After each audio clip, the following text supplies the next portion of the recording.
academic and author, the mentor, Mr. Mark Bouris. There we go, Pete. Where you want us there, Mr. Bouris? Everybody talks about the rivalry between the Roosters and the Bunnies, which is an interesting conversation, Mark. I think it's a bit like... Well, the Bunnies lead 2-1 at home so far at Tralliard Stadium. They're up 2. That's true, but we'll see, it's a long road with very few turns. And it goes on for my money for another 25 years at least. Yeah. But we know we're look, we're like two brothers competing with each other. We live in the same household effectively, one big area. We love each other, but we hate each other. And anyway, at the end of the day, Mark, if you want to build yourself up as a hero club like we do, and they want to build themselves as a hero club, you got to find a villain. So I might as well pick on the person next door. And you know what? You said it, the person next door. I try and explain to Ravs. I said, you don't understand that. I've only been here 7 years. I trialled for the club for a couple of years at South Sydney, Centennial Park, George and the Box of Dogs at the top of the stairs here at Coogee, Centennial Park with Lionel Potter, and then up to your minor bunnies where I felt more at home. However, sister club. I said, these people, they look over each other's fence. This isn't Parramatta Penrith.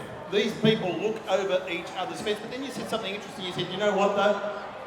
Push comes to shove, I think you'd find us get together. Well, I reckon if we got attacked from outside, like on the other side of whatever the road is, Anzac Parade or something, I reckon we'd lock arms and we'd take on whoever it is.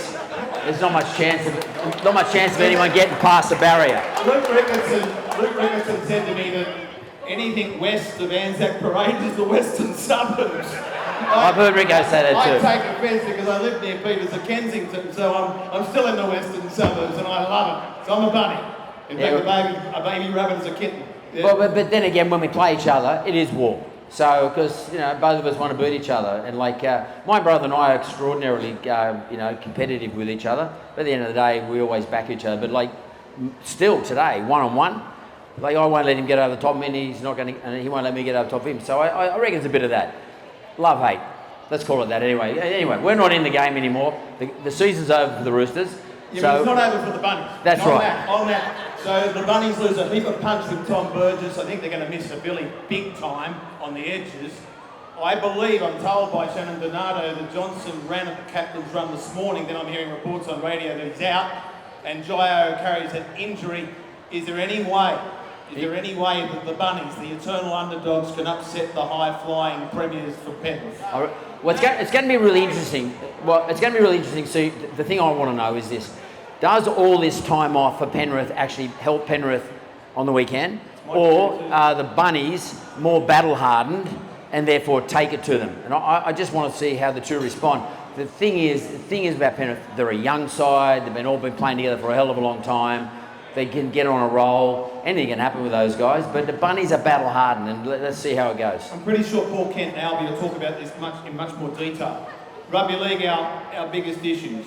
You saw that brutal match, which I loved. I mean, I loved the 4-2 grand final in 1986, triallers. I love the brutal confrontation. HIA, we're learning more and more every single day. Mark, our game has never been so sanitised. I say it respectfully. Is rugby league for everyone?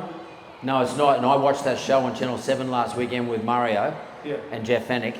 And I have to say, when I look at the effects, I think, of what the head trauma has caused Mario, then you have to say to yourself, I think where the rugby league's going today is probably the right direction. We've got to get that stuff because, I love Mario. I don't want anyone to look like him. Okay, and I love Stephen Mortimer. Same deal. Right. But I want to put this to you.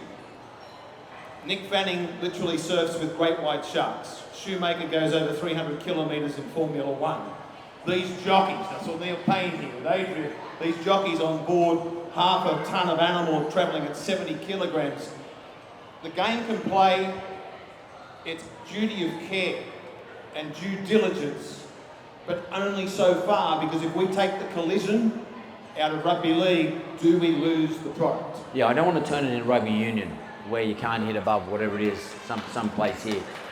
Totally don't want to do that. But I think it's about how the referees referee the game, how the bunker interacts with the crowd. Like, our game last Sunday, the way the bunker was interacting with the crowd, or 2 weeks ago, interacting with the crowd was killing me. And it was also, what we don't want here happen to Mark is, milking. We don't want players to take advantage of it. We don't want referees to be inconsistent. There's a lot of work to be done, but at the end of the day, we've got to stop the headshots. They've got to stop headshots. What about taking the third man out of the tackle altogether? Bill, or is it a yay or nay, folks? What about taking the third man out of the tackle? Now, some will say that will speed the game up. I differ. I think it will slow it down and bring back the football. I like to see the third man in the tackle. I actually used to like Ricky Stewart's gang tackling. You know, when Ricky invented the gang tackling in 2002. And, I love seeing 6 or 7 guys all over him. I just don't want blokes getting hit in the head. Well, that's 6 or 7 heads. That's what I'm trying to say. You can take it out, and particularly those early. Anyway, I'm digressing, and I probably watch too much NRL 360 most nights on IQ. It's polarising viewing. You're on the Roosters board. May I ask a very serious question? Does Nick wear a sombrero? Well, I'm serious. Some say he does, but look, we got our own magnificent team of financial, consultants and CFOs and whatever, chief financial controllers, etc. And Joe Kelly under his sort of guidance. We're very serious about the salary cap. We get an audit just the same as everybody else.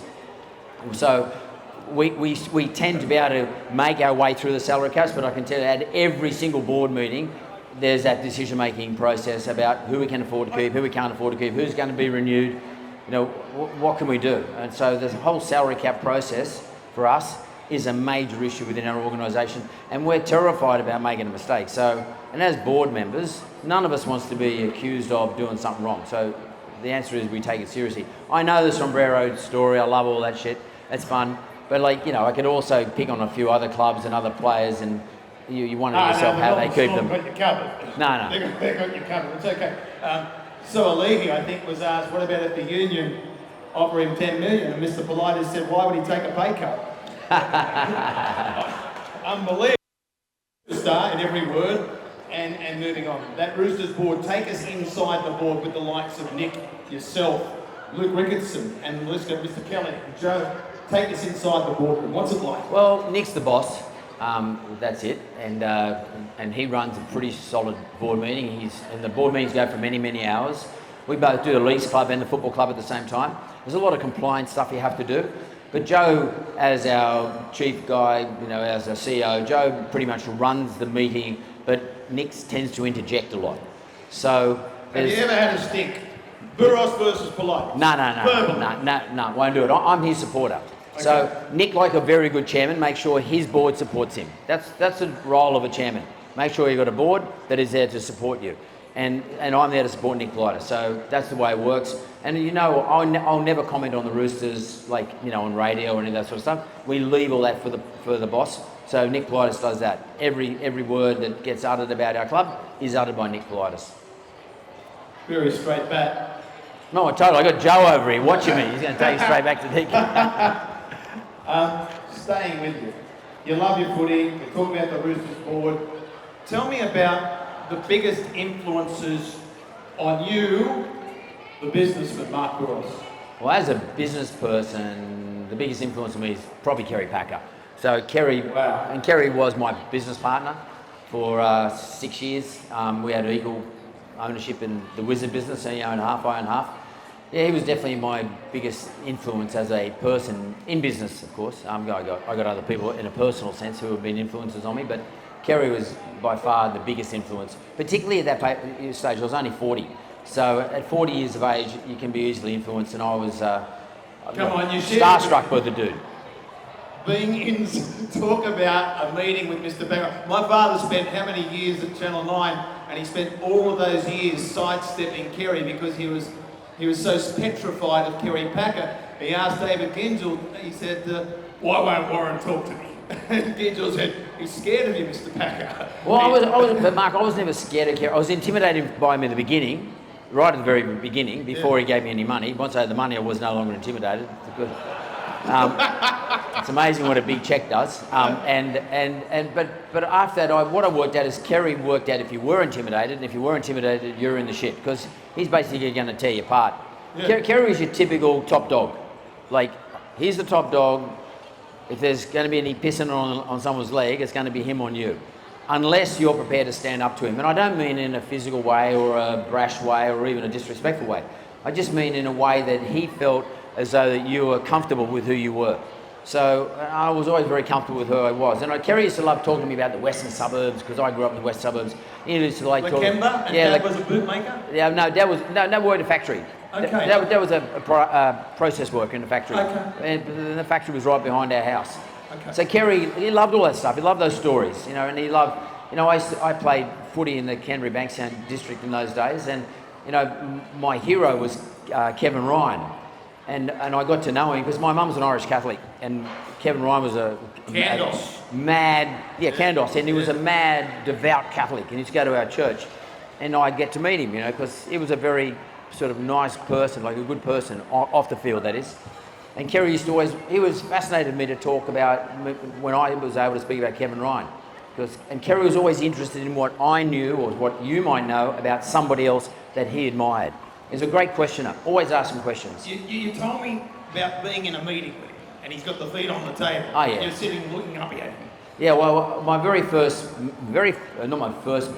my very first meeting with Kerry is I had to go into his office, and I sat across from him in his desk, and he's got a big desk, and he's got quite an intimidating office.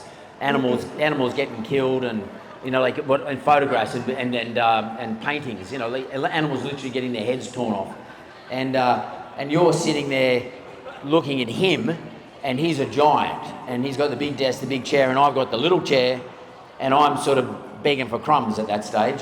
He hadn't invested in his money in us at that stage. And he was smoking a cigarette in a no-smoking building, which is okay because he owned the building, he didn't give a shit. Yeah, he didn't care. Park Street, yes. 54 Park Street.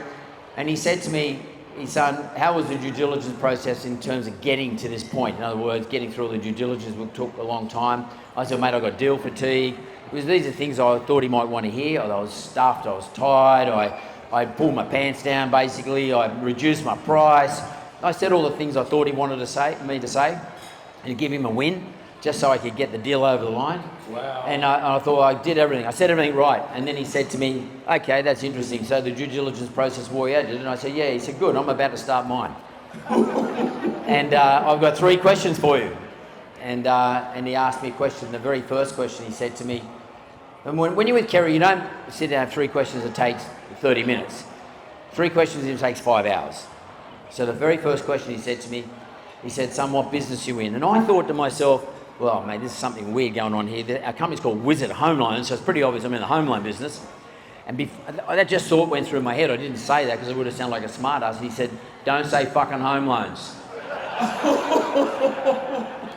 And of course, I didn't know the answer. I didn't have a clue how to respond. I didn't know what to say at that point. And he did say to me, look, son, I love what you do. I like people who take on the banks or take on people bigger than themselves. He loves an underdog. He said, we're going to invest. He said, but I want you to remember one thing. He said, you're not in the business of lending people money. People don't want to borrow money and have to pay you back every month. You change interest rates, you put interest rates, so they grow to hate you. He said, the way you get them in to do business with you is that you make sure that you're going to be someone who's going to help them achieve their hopes and dreams, which is get a roof over your head. You know, the first home buyer, or build a property portfolio. The loan's not important. It's about understanding what they come to you really for. That is giving them the comfort and the security and confidence that they can achieve this dream, which the banks, at that time anyway, the banks didn't really give a shit about. And he said, that's how you'll carve through the whole process. And that worked for us. We went from 0 in 2019 to 2004 to having $19 billion worth of assets in 5 years and making $80 million a year. That's because our brand was spot on. That was not the brand I had developed. That was the brand that he told me to develop once we had done the deal, once I had that meeting with him. Of course, I had the advantage of having Channel 9 as my partner, so I had all the 9 assets to work with. You know, it was the footy show in those days, the AFL footy show in Melbourne with Eddie, and Fatty here. But like in those days too, they had a lot of leverage. So, Eddie would ring me up and say, mate, there's a club gone broke, got burnt down in Collingwood or somewhere like that, like a young club. If you give them 10 grand, come down the show, you can give 10 grand towards that club. And he basically would turn me into a hero. and like this is a national program, and to go, he had the run of the show in those days. Those shows don't really exist today, but he had the run of the show, and the bloke that's job to integrate our business into those shows was David Gingell. So David's job was to integrate the Wizard business. We were the first one they ever did this with, to integrate the Wizard business into the show. And it's very powerful getting the person who has the run of the show, like Eddie Maguire or Fatty. I have a different story about Fatty, because Fatty fucked it up. But you know what Fatty said? Fatty was on the show and he goes, he knew he had to do something. I was at home watching on television, and he goes, there's some company who's going to give $25,000 away, you know, and in those days a 30-second ad cost $25,000. He said, what's her name? And he's looking at MG, or not Mark Guy, he's looking at Chief. He's looking at Chief, he's going, what's that company's name? He's not even reading the script, right? He said, Wizard. And then someone says, what do they do? He goes, well, they're one of those mortgage thing, any bobs. So, fuck. I straight on the phone to Gingell. I said, mate, I'm not paying the $25,000, forget it. And then Gingell made him do it again the next week. He stuffed it up the next week, but 3 weeks in a row, whereas Eddie was perfect. And, you know, and Eddie Maguire sort of endorsing your business, that's a powerful partner to have when it comes to Channel 9, like, so powerful. And it's hard to have run a show these days too, by the way. Very much. Great insight. You know, the Mentor podcast, guys and girls, just quickly, think about this, because you talked to me about the changing landscape of media, mainstream media, and he had a coffee with me and he said, I'll create my own platform. 5 million downloads later, the Mentor. That all stems back to the lessons perhaps learnt by Kerry and probably done right down is part of the secret, like he said, if you're not the smartest man in the room, surround yourself with smart people. Well, I totally believe that, and Kerry always did that. Kerry was very good at asking questions, not so much at giving answers, but asking questions. And I've learned to become that person. And the whole podcast is about asking questions. So everybody comes into my show as a guest, I'm just sitting there asking questions. And why I created it, because I needed my own publishing platform, my own platform that in a digital sense, where I could actually go out and say what it is I wanted to say. And not having to rely on, you know, my mates at Channel 9, because there's a different world out there today. You know, Channel 9 are more constrained due to regulatory environments and, you know, the competition in the media, that everyone's looking at what they're doing. If I did today what I did with Eddie Maguire on Channel 9, it just wouldn't pass muster. So I thought, well, the best thing for me to do, it worked for me in the past, I'll build my own platform. So I built my own platform, and it's me and Nick Fordham built it together. It's taken us 9 years. I mean, we were one of the first podcasters in Australia. It's non-stop. Well, every week we do 2 podcasts every week, and I've been doing that every week for 9 years. And, you know, finding guests. These days, guests ring us up and want to come on the show. But, you know, in the early days, we're struggling to find guests. You know, we talked to all sorts of people. I've been ringing for 2 years now. Yeah, we've got you scheduled in, Mark. Is it fair to call you a sex symbol? No. No, well, I got asked to ask that. You're very popular with the ladies. He's an attractive man, ladies, correct? Yeah. There's no ladies here. There are a couple of very nice ladies here. It always gets asked. In fact, my dad's wife all the time. How's Rabs going? He's in Wagga for Glen Pallister. He's doing the Wagga Kangaroos. He's down there. First he went to Junee to polish the statue. Yeah. The pigeons shit on it. And then he'll go up to the graveyard to Nana and Pop and family.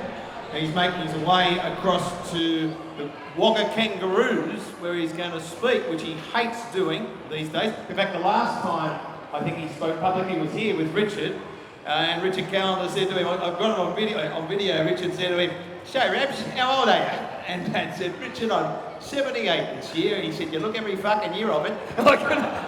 So he's still recovering from his last one, but yeah, he's going well. He's got 23 specialists on speed dial. He now will not fly full stop, and he stays in the backyard, and if he's not there, he's at the Balkan Mills Bowling Club. I was up at Gold Coast with Rabs one time there. It was an Origin game or something, and for some reason our plane got cancelled, and they said to Rabs and me, "Well, we'll get you a helicopter. Tell them I'm going to get us a helicopter." Rabs said, no fucking way. So Rabs got me to go and rent a car. And he said, "You're driving me down to the Gold Coast," or wherever we're going. We're going from Brisbane to Gold Coast, or something like that. Can't remember what it was. But we got in a car. He made me drive, made me rent it. And by the way, I paid for it. I don't think I've ever been reimbursed. What's And you used to send him a ping club when it was the Wizard Yeah, Blues. yeah. He thought you were wonderful. He thought you were wonderful.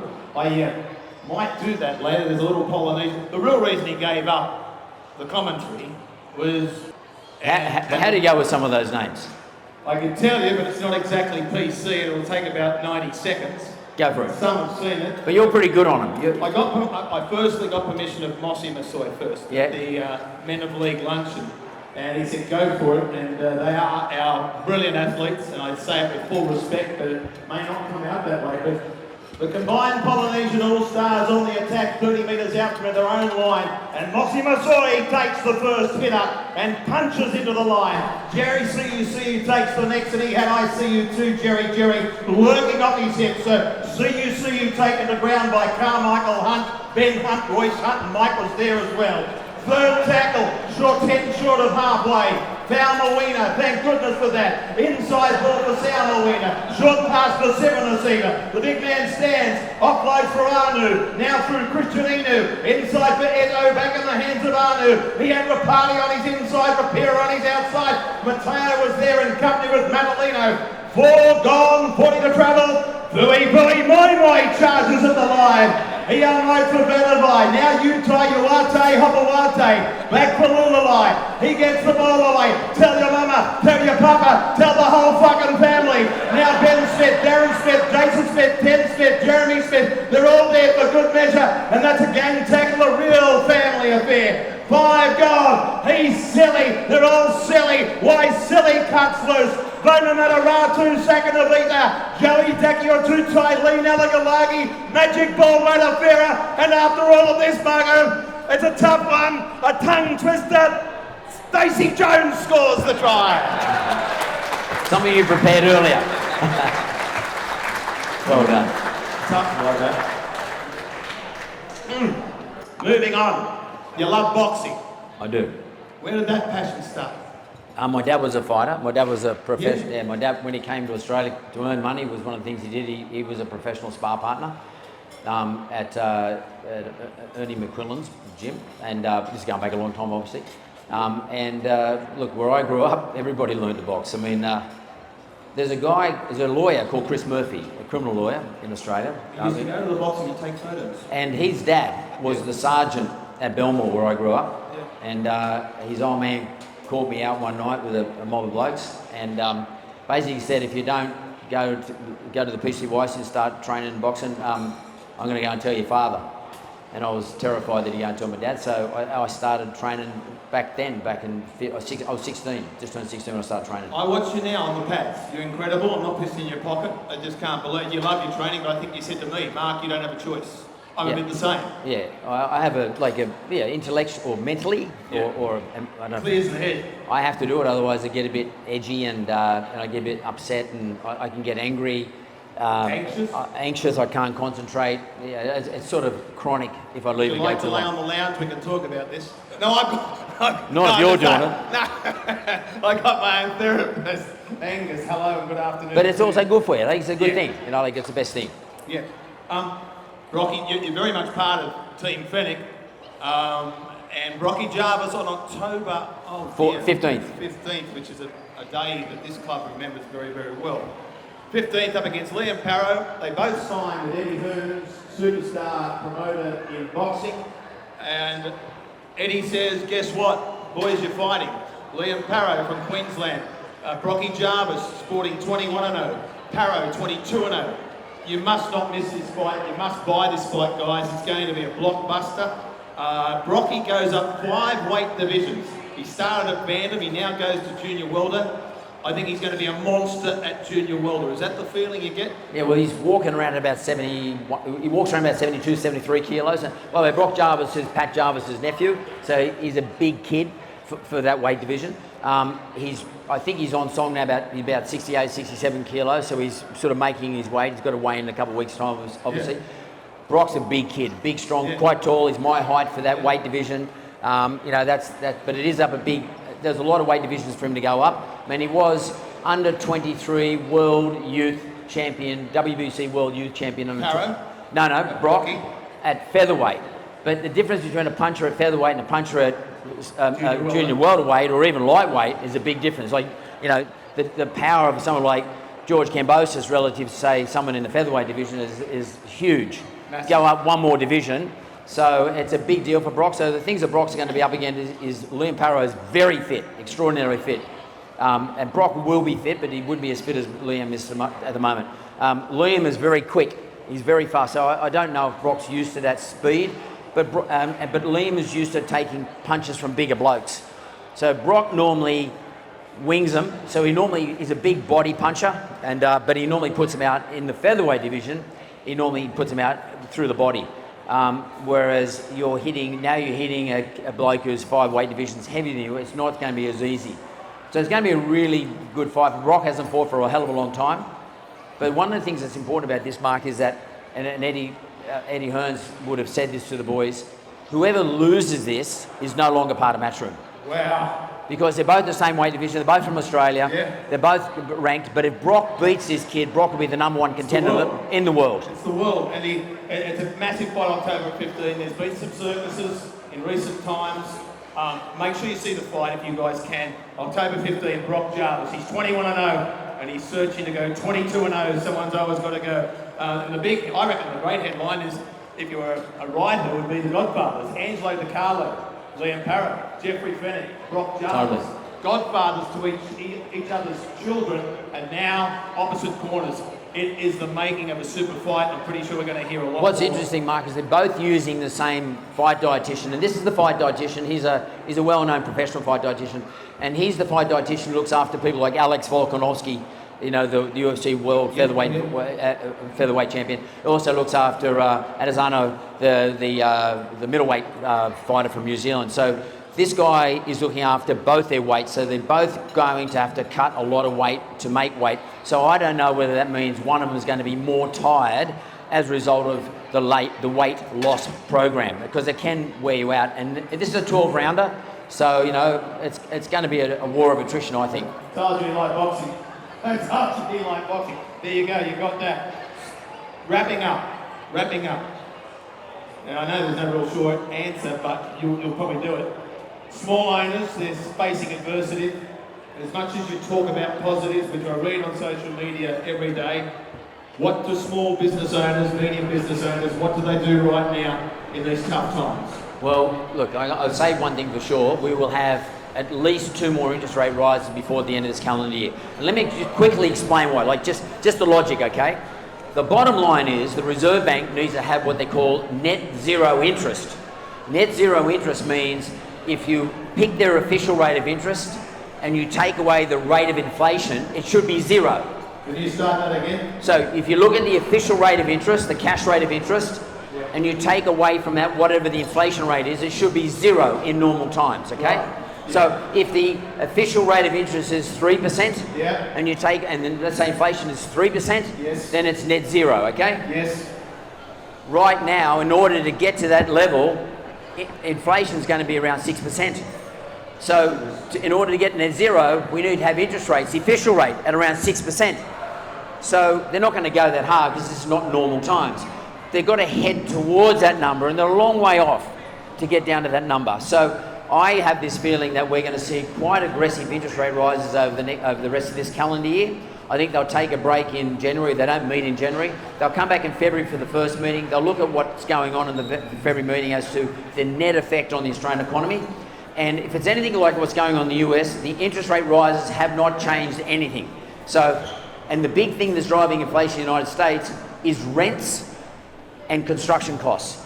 And I reckon, notwithstanding oil and gas, they're the 2 big drivers. And I reckon they are 2 big drivers in our inflation rate in Australia. And if anyone in this room knows a solution to getting rents back to stop growing, and the cost of construction and or, you know, repairs and maintenance and, you know, doing odd jobs around your house, if anyone here knows how to start paying an electrician less money instead of the amount of money they're getting now, or any tradie for that matter, then you have got a solution that the Reserve Bank doesn't have. So the only way the Reserve Bank can control this is just keep jamming interest rates up. So I say to any small business owners, start to control your costs, start to make sure everybody in your organisation understands there's not going to be any more pay rises. If that means that they're going to start walking, you might have to offer them some equity in your business. You might say, listen, I'm going to put 10% of the equity of my business away for you guys if you're prepared to take it on the chin. We don't have any more pay rises and we all work together to make this business work. So you've got to become innovative. Hang on, you've got a big fan over here. I mean, he's a big fan. He's clapping hard. You've got to innovate though, because if you don't innovate, you'll lose your staff. They'll go somewhere else because unemployment is 3.4%. So until they can push unemployment up to another number, like 4, we're going to continue getting interest rate rises. Thank you, Mr. Bouris. One last thing. Could you just give me a point down the barrel and say I'm hired? You're hired. Yeah, I've always wanted that. Ladies and gentlemen, Paul Banning has got a little gift for you. Can you believe he's given up his time? Mr. Mark Bouris. Thanks, mate. Beautiful. Look at that. Blue What label. do you give someone who's business partner with Kerry Kane? I don't know, but Mark, you absolutely gave up your time. You didn't charge us a cent to be here today. You're an absolute champion, and we can't thank you enough. Thank you. I appreciate it. Thank you. So why don't you auction this? Mark just said, why don't we auction it? So, and he obviously doesn't give Johnny Blue. Appreciate it. Sweet as. Thanks, bro. Auction off. Appreciate it.